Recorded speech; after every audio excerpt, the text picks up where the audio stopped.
Welcome in. It's been a little while. We talked a little college football a couple weeks ago. It's by myself. I got Dylan here with me today to talk some college football. Um, unfortunately, your Ohio State Buckeyes got knocked out by a pretty tough Miami team right now. How are you coping with that loss?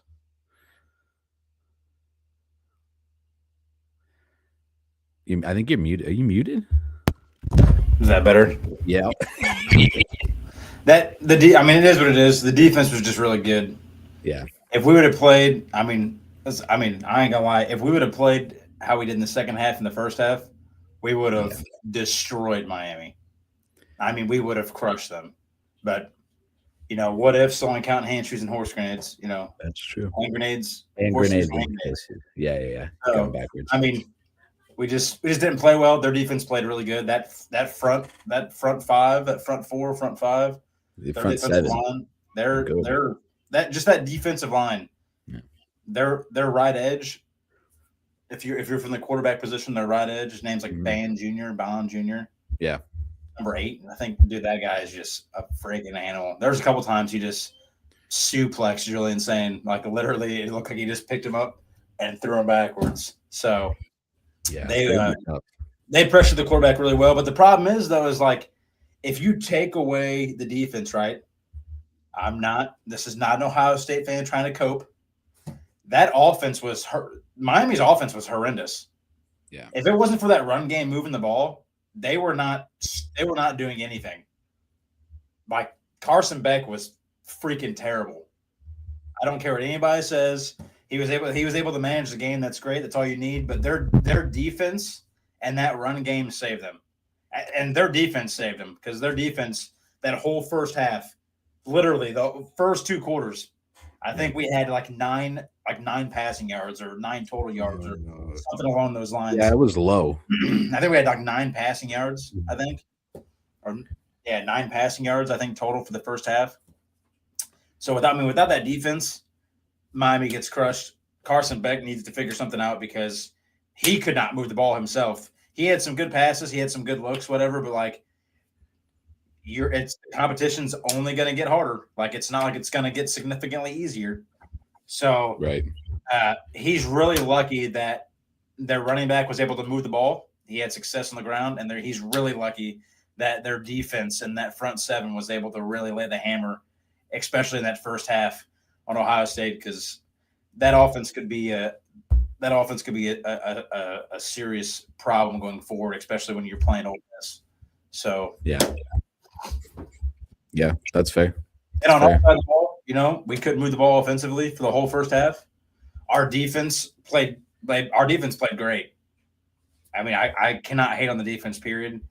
I wish they would have had a little more success stopping the run, especially in that second half, because there was a lot of 3rd and 4s, 3rd and 5s that we could have stopped him, made him punt. And that running back, I can't remember his name, but he was Miami's. Yeah. Yeah, Mark Fletcher. He just whenever they needed him to get a chunk, he got a chunk every time. Yeah. So we just really had no success stopping the run. So defense played great overall, though.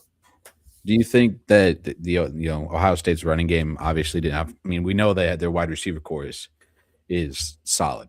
The running game not so much. Obviously, played a big factor in their loss. In the quarterfinals to Miami. Yeah, but leading rusher at 55 yards on the day. Yeah, but even if you look at it, I mean, like we still almost won with no running game and 9 passing yards in the first half. Yeah. Like, let's put it this way. Even if you keep the game the exact same how we played. Yeah. But you take away the 1 pick that Julian Sane threw in the first half that they returned for a pick 6. Yep. We beat Miami. I mean, that's with 0 passing game for the first half. And no offense, like no running game whatsoever. 17-14 would have been the final score. 17-14 Miami. So it would have been a little closer. So I truly believe without that interception, we probably still win. Yeah, I think we win. I think that just kind of put a hold on Julian Sane. He looked really nervous. He looked really scared. I ain't gonna lie. He looked like a young quarterback who hadn't been He there did, before. but at the same time, I mean, it's his first time in the playoffs. You know what I'm saying? So, I mean, his first time starting in the playoffs. Yeah. You regular season is one thing. You guys all know that. Playoffs are a whole different story. It's just a completely different story. And gotta give credit where credit's due. Even though I don't think Carson Beck I don't think he's that great of a quarterback. He played well enough. Yeah. I think he needs to play better. But that defense, especially that defensive line, was just they were a menace. They were a menace. They're good. They were. They were. Yeah, we saw 3 really good defensive fronts in Oregon, Texas Tech, and Miami in the quarterfinals. At least I thought Texas Tech was their front 4, at least the 2 edge guys, and the big dude in the middle. They're good. They're good. They just have no offense. They had no offense in that game. Kind of looking back more at the quarterfinals. What surprised you the most about the quarterfinals games? Like what caught you? What caught your eye the most? I think Indiana's dominant, just complete I wouldn't say massacre, but domination of Alabama was. I think that was probably the most surprising because I expected Alabama to score more than 3 points. But I mean, I was arguing with some guys over this. Like, this is how I try to put it, right? Alabama is a good football team. They're always a good football team, right? They're obviously more inconsistent now that Nick Saban's not there. Caleb DeBoer's there. He's a great head coach. Yep. Just a little more inconsistent than Nick Saban. But here's what I try to explain to the guys. People were like so surprised by this, right? I mean, they were just like flabbergasted that they only scored 3 points. Let's not forget that when they played Oklahoma, who has zero offense, I mean, Oklahoma has zero offense, and they got absolutely annihilated the first time they played Oklahoma. And Oklahoma has zero offensive power whatsoever.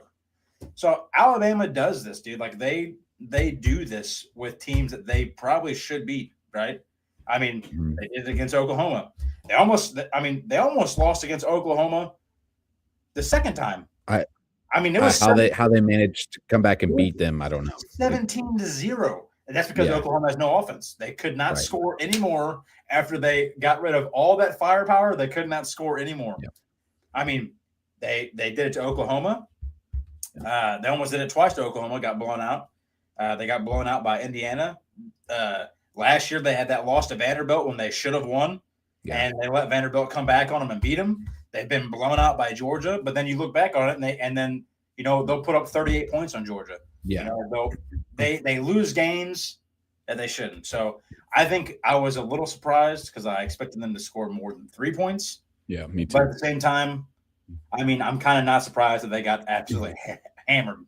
I'm not. I wasn't surprised that they got beat. I was surprised at how bad they got beat. Yeah, I expected more than 3 points, especially out of that team. But at the same time, it honestly it wasn't truly surprising that they got blown out. Yeah, when Alabama loses, they lose bad. Yeah, they do. They lose bad. That's fair. Is there a quarterback? In my eyes, I think Dante Moore helped himself out. Like when I'm looking at draft stock, outside of Mendoza's probably going to be the number 1 overall pick.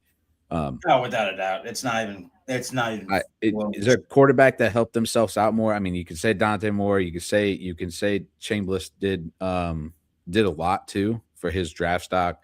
A year or 2 down the road. Which quarterback helped himself out the most? I mean, you got Carson Beck in there, who's probably going to go to the NFL also. I feel like all 4 of these quarterbacks are pretty solid though, for the most part. Like they can play the game very well. Yeah, I mean, I guess you can say Dante Moore helped himself out. I mean, they beat Texas Tech. I mean, Texas Tech, they're a good football team in their own terms, right? Yeah. But they don't play the significant, they don't play massive teams like that. So, I mean, I guess you could say he helped himself out.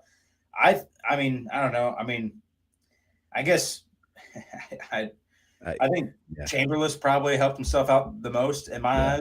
I mean, I don't think people were really picking Ole Miss to beat Georgia. I mean, it was a close game the first time, but I think Georgia, after Ohio State lost, I think Georgia was probably the favorite to win. Yeah, I thought Georgia would win it all. The way they've been playing the last couple of weeks, Yeah, And I thought so. especially that last drive that Ole Miss had Yeah. after Georgia came back and took the lead, Yep. and then Chambliss just drove down the field and got it done. Yeah. Uh, I'd agree with that. Obviously, Mendoza. Obviously Mendoza. Yeah.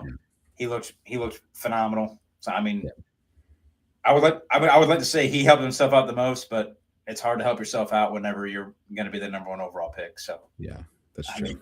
mean, Yeah, you're not wrong.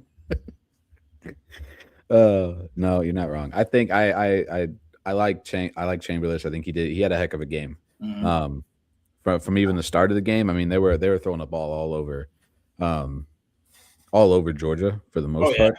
I mean, and I don't know, props to him for being able to do some of the stuff that he was doing against Georgia, and to be able to come back and beat a team, I mean, an experienced team like Georgia, on top of it. Um, I thought that was impressive. As much as Mendoza, it was impressive. As much as Carson Beck was, well, did his whole game manager thing, um, style of play, and even Dante Moore. I mean, the defense, Oregon could have scored 3 points in that game, and they would have won that game yeah, with the yeah. way Texas Tech offense was playing. Oh yeah, What was the best game of the round for you? I had to. It has to be Ole Miss Georgia. yeah. I would say Yeah, that was the best game. yeah. I think At least everything for else, me. not necessarily a letdown, but everything else Yeah, was just kind of yeah. whatever. I mean, Ohio State and Miami, that got exciting toward the end, Did but obviously then Miami went and scored another touchdown, so then it didn't really look exciting. yeah. So I would say, yeah, Ole Miss Georgia probably that was probably game of the round for sure. Yeah. Yeah, the Texas Tech Oregon game was good. It wasn't as exciting. I mean, it wasn't the high scoring game that I think we all kind of thought it was going to be necessarily with the two offenses that they do have or can have. So, but I'd say that was probably number two, and then Miami Ohio State was probably three, and then Alabama Indiana was four. That should my where I would rank them. Yeah, It's close though with two and three. Two and yeah, three is yeah, it close. is. But I Yeah, agree. yeah. All right. We'll jump over to talk about a little bit of the semifinal preview. We'll talk about the uh Ole Miss Rebels taking on the Miami Hurricanes. A little background change for you, uh, and whatnot. How which team do you think is going to dictate this game, or how this game goes? I mean, I which like team? this one could go either way. I mean, this is literally a toss up. I think Ole Miss probably win. I think Ole Miss You think wins. so? Yeah, but I would say it's in Miami's hands because Yeah. Ole Miss that they've been good all year. They've had a good defense. Uh, they've had a really good offense. I think Miami's going to dictate the game. And I think their front seven is going to dictate it. If they can do it, they did Yeah. against Ohio State. It definitely makes this game super interesting. And I think the biggest factor is can Carson Beck move the ball consistently and not just like rely on a run game and his defense to keep bailing them out. Yeah. So, Yeah. because Miami's got good defense, right? We know that they've had a really good defense all year long, like all year, you know. hmm So their front seven is good. I mean, they get pressure on the quarterback. I mean, you could say almost better than any team in the nation. Yeah. They get pressure constantly. They got a good secondary, right? But your secondary doesn't have to play crazy good whenever you guys are pressure, whenever your front seven is pressuring the quarterback or getting to him, every Right. play, every other play. They So just got to do enough. exactly. So I think Miami's going to have to dictate the game. I'm not really worried about their defense, right? Yeah. I think it really comes down to Carson Beck, right? Because as at some point in time, like in big games like this, you can't just sit there and rely on your defense to make stops, right? Your defense is not going to score points all the time for you. So, and you're not going to. I don't think Ole Miss is going to let the run game slide like Ohio State did. Yeah. I don't think this. I don't think Fletcher's going to break off 20, 30-yard runs. Every other run. Carson Beck's going to have to get out there and make plays. Right. And I wouldn't be surprised if he did. I was really hoping they're going to play Georgia because that would be like a revenge tour game. Yeah. Leaves Georgia, comes back, plays them. But this is in Miami's hands because, I mean, Carson Beck, People. I remember when people were saying, he wasn't really good enough. That's why he was leaving. He wasn't really good enough to play in the SEC. Now he's Yep. back. Now he's playing. One of the better SEC teams. To make it to the national championship. I mean, I think it's really up to Miami. I think we know what Ole Miss is. Yeah. I think it's up to Miami's offense. And can he do it? Carson Beck at Georgia, whenever he was on fire, the dude was good, man. I remember there was murmurs of him being like a first-round pick every time. Yeah, So, I don't think I don't know. I don't think he was necessarily that bad of a quarterback at Georgia. He just kind of got the, hey, we got to move on from you type of deal. I think it was right after his injury. At the end of the day, it's what it is. So, yeah. And I think people were giving him. I don't know. Ole Miss allowed, they allowed 100. They allowed 111 yards to Georgia. Fletcher's a solid running back. So they said. Aaron said here is Ole Miss is not good on run defense. I wouldn't say they're not good. They're probably one of the better. They're decent. They're decent. They might not have a strong front like Miami does, but they swarm the ball and they cause turnovers when they need them. And the secondary is good. Their secondary is pretty solid. Yep. I think, I think it comes down to Carson Beck and the offense. They're going to be the one that has to dictate the game. Yeah. People were. That was going to be my next. Yeah. That was going to be my next question to you. Is who do you trust more? Do you trust Beck more, or do you trust Chamberlain more? I trust Chamberlain more. It's hard not to trust a guy who plays SEC teams all schedule long, right? He looked great against Georgia, right?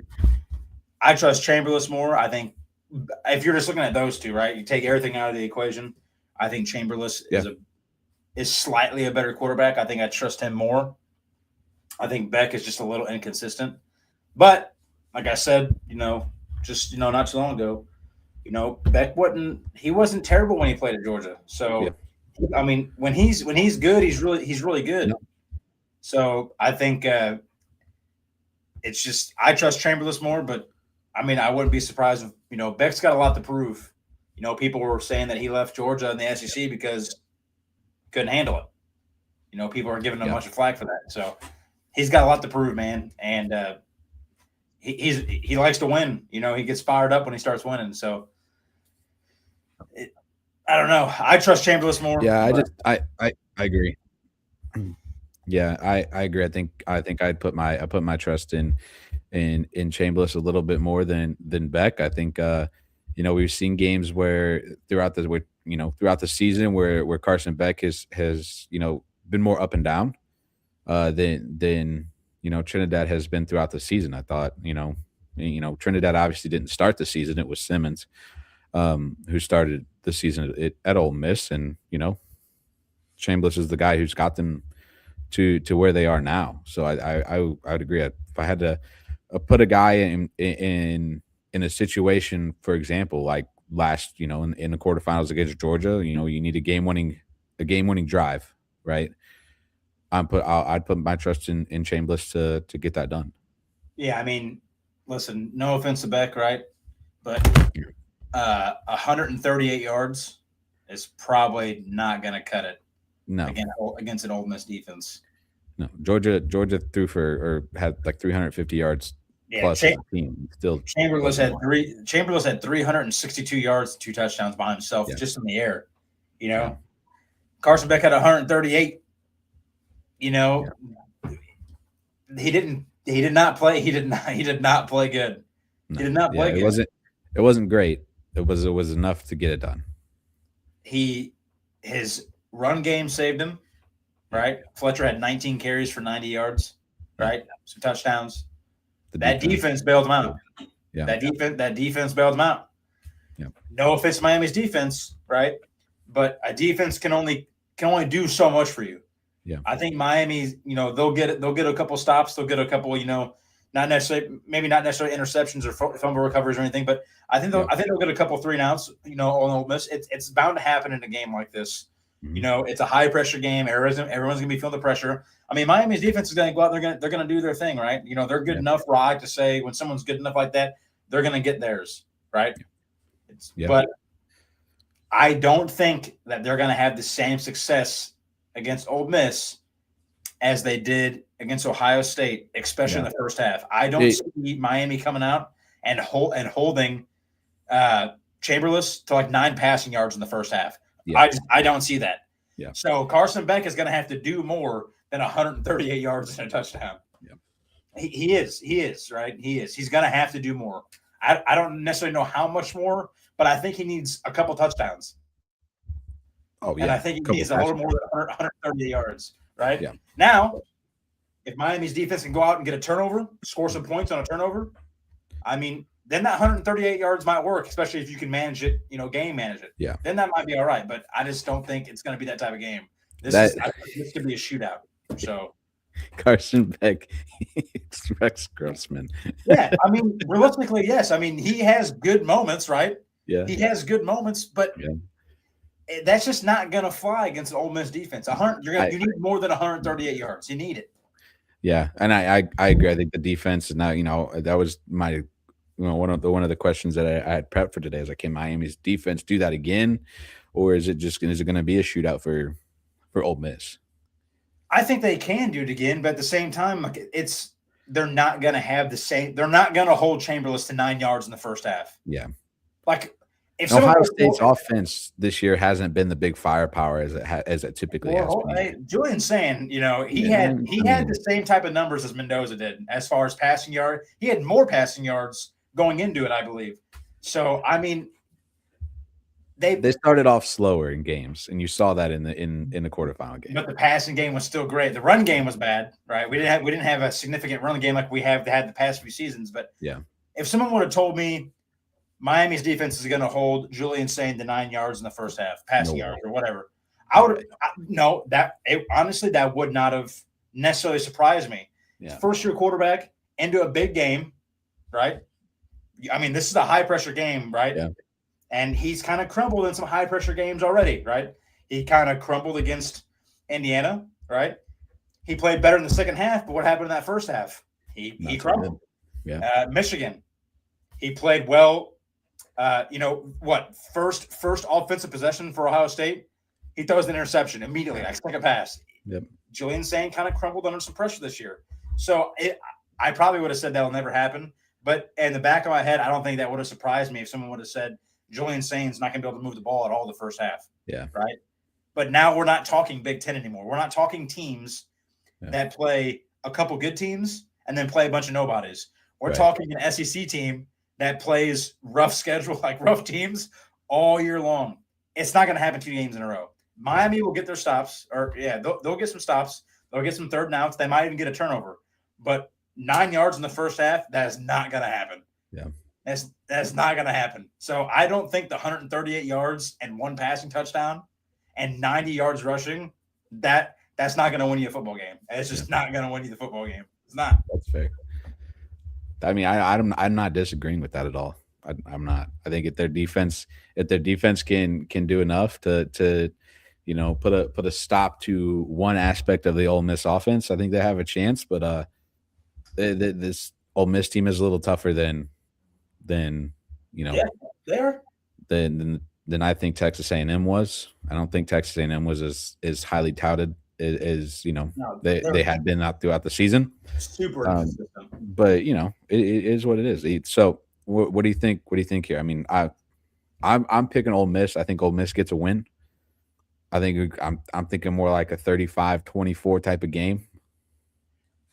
Yeah, I could agree with that. I think it's going to be.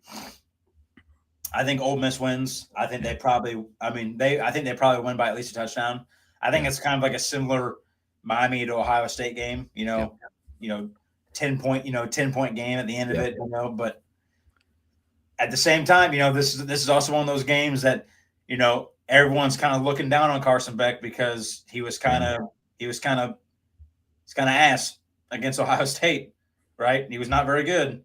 And then he comes in. This is the type of game he'll come in and he'll throw for 300 yards and 4 touchdowns. Right. So Do I think that's going to happen? Probably not. So I'll take Ole Miss by at least a touchdown. Yeah, Ole Miss by 7. I like it. I mean, I'm At not. least. Yeah, At I'm least. with you. Yeah, I'm with Could it you be a there. blowout? Absolutely. Could be. Could be a Absolutely. blowout either way. I It mean, could be. you're looking at an Ole Miss team who, hasn't been there before. They've had some duds. They've Yeah, had some yeah, duds this year. So yeah, a couple. a couple. But they're playing a lot better. Both of these teams are playing really good at the right time of the season. So it's hard to look past them. But I'm going Ole Miss. Let's move on. Are you ready to talk about your 2 favorite teams in the Big Ten? Mm-hmm. You sure? Mm-hmm. Your Indiana Hoosiers taking on the Oregon Ducks in the Peach Bowl in Georgia. Can Indiana's offense or defense step up to the table, or will it be able to slow down Oregon's offense? Texas Tech did. I think Miami can. I think Indiana can slow down Oregon's offense. Listen, Oregon's like a broken record, dude. Yeah, it's the same thing every year. Yeah. High-powered offense, horrible defense. It's better this year.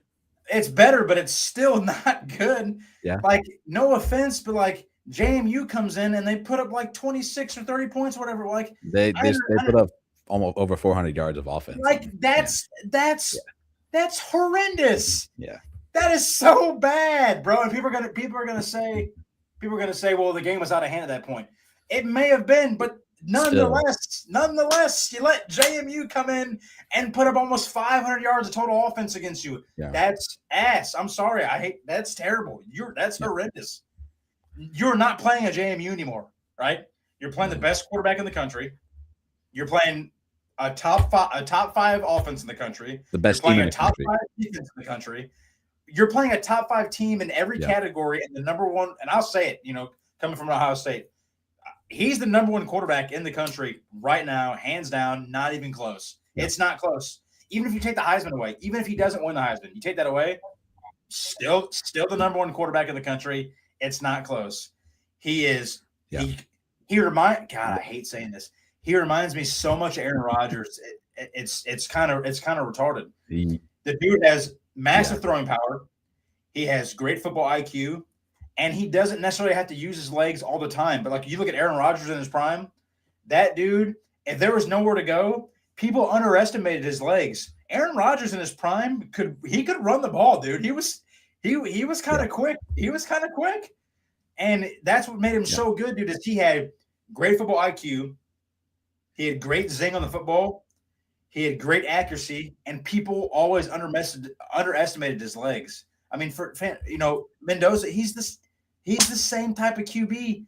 The dude has great football IQ. He has great accuracy. He can sling the football, and he can use his legs when he needs to. He's good, man, and it just helps that defense is super solid. Like they're super solid. They're good. I honestly, dude, like this is the one game that wouldn't surprise me if Indiana goes in there again for a second straight game and absolutely thumps Oregon. That would not played before. That would not surprise me one bit. They played once this year. I forgot what the score was. Indiana took care of it. It wasn't close.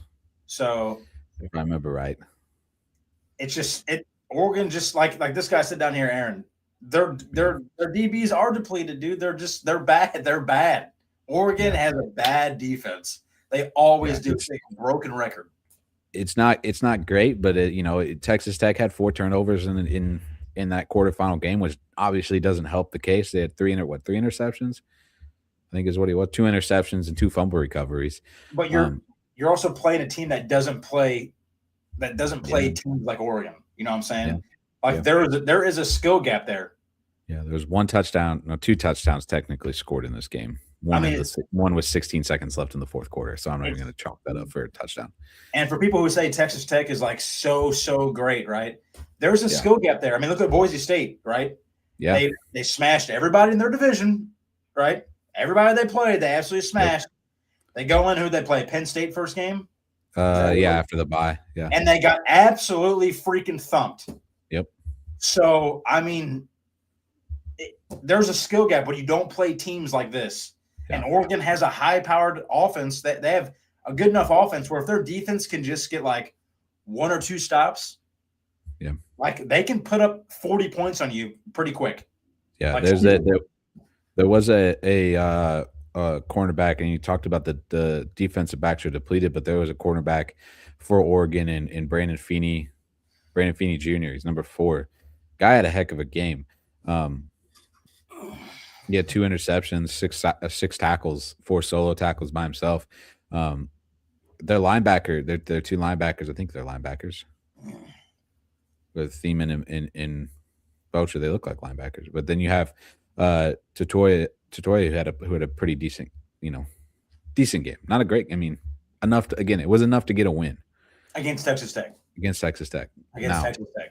The last time these two teams played, it was a pretty good game up until late in the third quarter, fourth quarter, and it was in Oregon this time. And they're in Georgia, so it's more of a mutual spot, I would say. But which quarterback has more freedom to make mistakes? And I think the answer to this is easy, in my opinion. Quarterback has more freedom to make mistakes in this one. It's Mendoza. Oh, without a doubt. His defense is so good that he can make a mistake and they can recover for it. Yeah.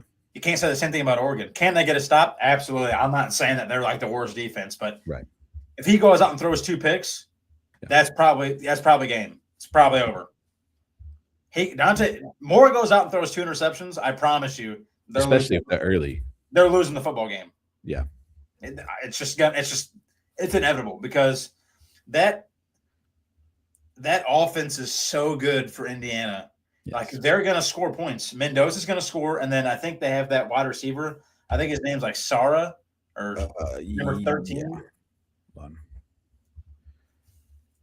Can't remember his name. I think so.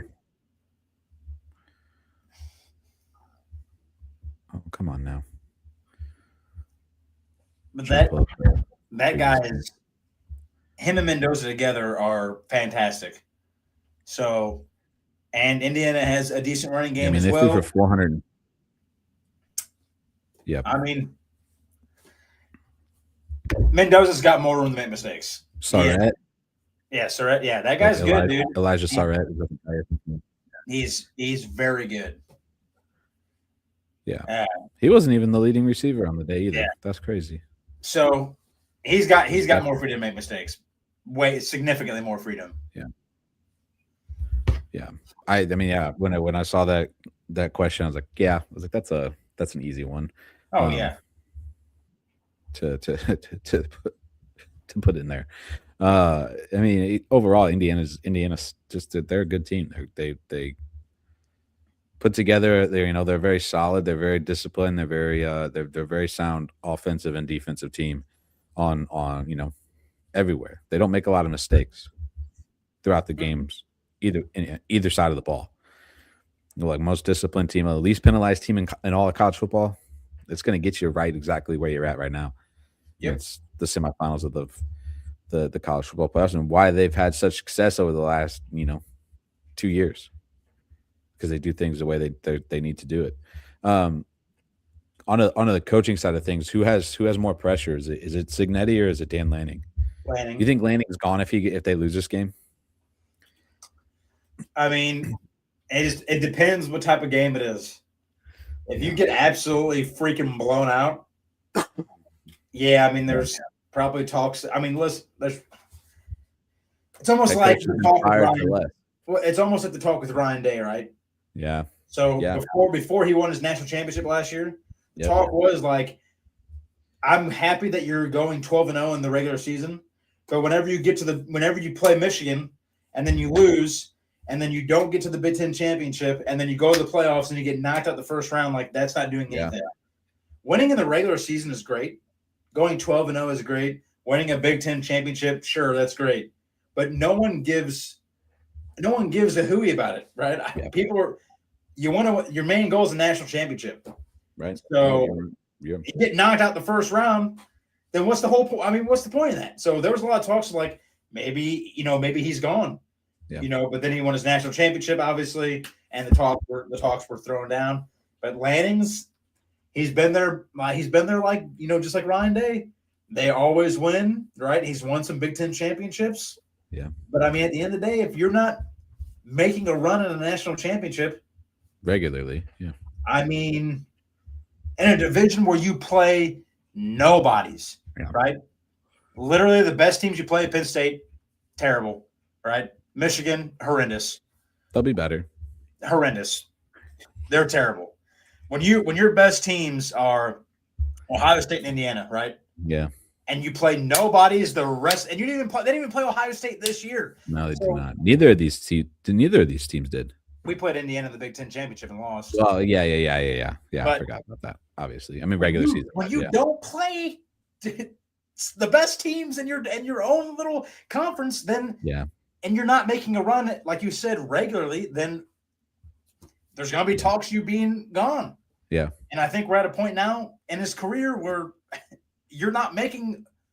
He has not. I mean, when's the last time they made a run at a national championship?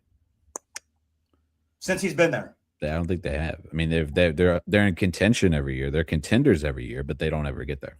I mean, sometimes they're lucky if they make the playoffs. Yeah. I mean, they'll make it now because it's well, I mean, if 12 teams or 14 teams or whatever it is, 16, whatever it's going to be now. I don't think they make it if it's the 4-team. No, if it's the 4-team, I don't think they got it. Absolutely not. But no, I like Dan Lanning. He's a really good football coach, but I don't think if I was Oregon, I wouldn't let him go because he gives you a chance to be in this spot every time. Yeah. But, they're paying you to win a national championship. They're not paying you to win regular season games and then lose. Yeah, I would agree. I would think that the hot seat is a little hot. I think. Yeah. And it could be completely wrong. I mean, they could have complete trust in what Dan Lanning's trying to do. But at the same time, you're not playing for conference championships anymore. You're playing for national championships. Exactly. And he's been there 2 years? Yeah, this is the second full year in Indiana. They went 10-0 last year, got blown up by Ohio State. They lost. And then his second year, they won a Big Ten championship, and they're one game away from a national championship. Yeah. From being in the national championship. So, I mean. I don't see how they aren't. In my opinion, I don't see how they aren't in the national championship game. So, I mean, there's zero pressure on Cignetti. He could get absolutely blown out in this game, and there'd be no pressure on him. No, I would agree. I would agree. He's literally almost went undefeated 2 years in a row. Yeah. And he's got a Big Ten championship out of it. And in his second year, he's literally one game away from being in a national championship. Yeah. Not just, I mean, it's not like he took over another game or was terrible. Literally took over the worst program in college football before he got there. One of the worst, especially in the Big Ten. One of the worst. Yeah. And now they're competing. Now they're getting 5-star recruits. And now in your second year or whatever, you're one game away from playing in a national championship. Yeah. I mean, he's closer now in his second year than like Dan Lanning has been in his whole Oregon career. Yeah. So Dan Lanning has a bunch of pressure. If you were asking me like which one has a better chance of being canned, it's Dan Lanning without a doubt. That's fair. I would agree. I don't think it's Cignetti. Cignetti has nothing to worry about. No. He'll be there until he decides to leave. Yeah. Yeah, especially if he wins the national championship. He's not going anywhere. No. Even if he makes it and loses. Yeah. I mean, he's going to be there until he wants to leave. Yeah. So he's good, man. He did a great job. I can't hate on him. Do you think this can be Oregon's year, though? Do you think they have enough? I mean, I'm not saying they can't. I mean, if their defense can just get to Mendoza, right? Yeah. Like, take a book out of Ohio State's playbook, right? Yes. Look what we did the second half against Indiana, right? Yeah. We put pressure on Mendoza significantly, and that dude did not have a good second half. Yeah. He did not. If you can get some pressure on Mendoza, right? And again, we lost that game because we could not stop Black or Hemby. They have like a 2 running back freaking dynamic duo back there, and they just ran all over us. If you can stop that run game and get some pressure on Mendoza, I mean, They can win this football game. Because Oregon can score. They always have a good offense. Moore's a great quarterback, right? Oregon is very, very fast. Very fast. They're fast every year. Yeah. They're probably one of the top 3 fastest teams in college football every year. They get nothing but speed. So, and that offense that Dan Lanning runs is good, man. He runs, he runs those quick passes, the RPOs, the runs, the options. Like they're a really good offense. If that defense can go out there, get a little bit of pressure, maybe get a turnover. I mean, I wouldn't say that Indiana couldn't lose this football game. It's really hard to beat a team twice. It's hard to beat a team twice. It's really hard to beat a team twice. I'm trying to find something really quick.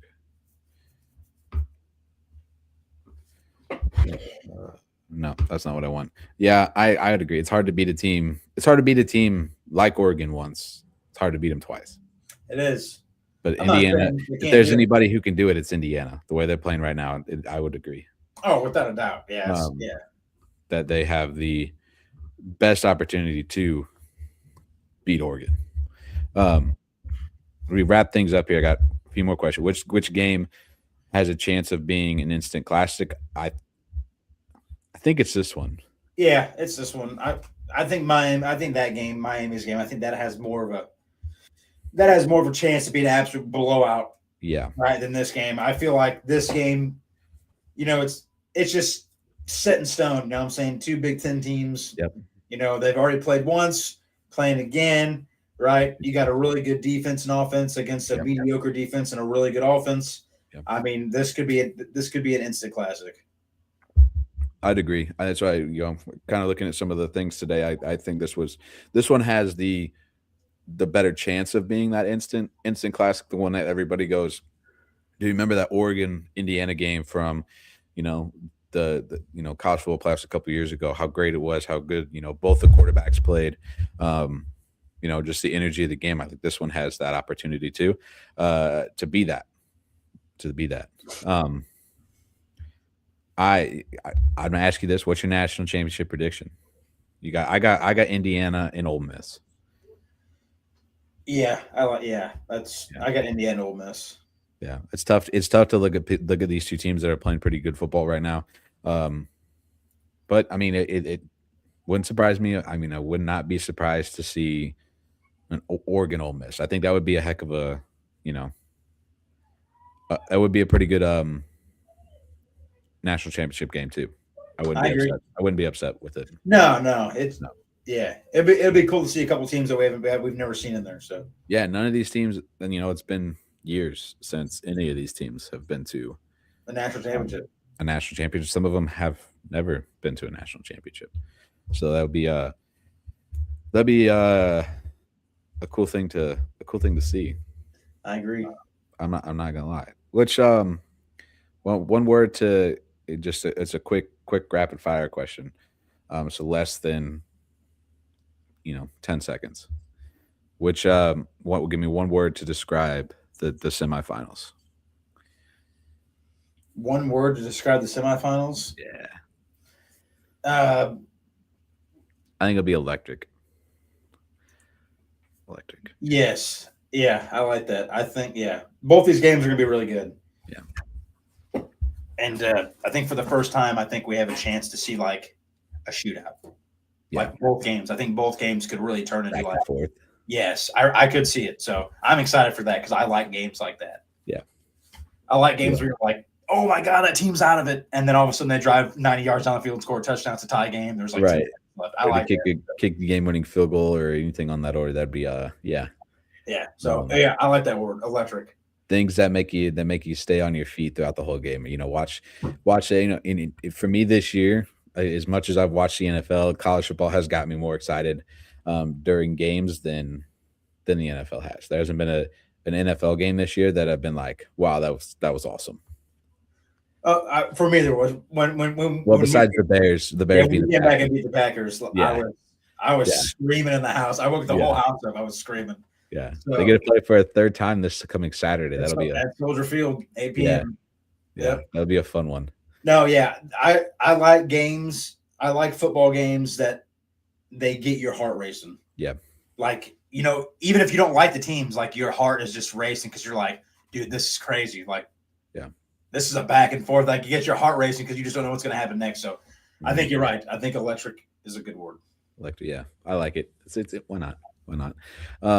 Any final thoughts on things before we end in the show here? I got nothing. Oh, okay. I don't have anything. That's all. That's all I got today. Super excited to see all four of these teams play. Rather not, we all think they deserve to be there. They're there now.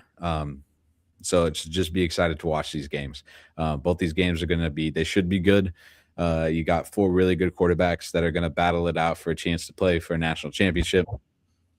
This coming Saturday night or Saturday afternoon, Saturday night. So we'll be back at some point, hopefully, to talk some national championship game, and then we'll go from there. Dylan, thanks for joining me today. It was fun. Yeah, hear all the dogs barking at the perfect time. Well, my name's Brandon. That's Dylan. This has been I guess a college football edition of Talking the Gridiron. So we'll see you next time. Don't forget to like, share, subscribe.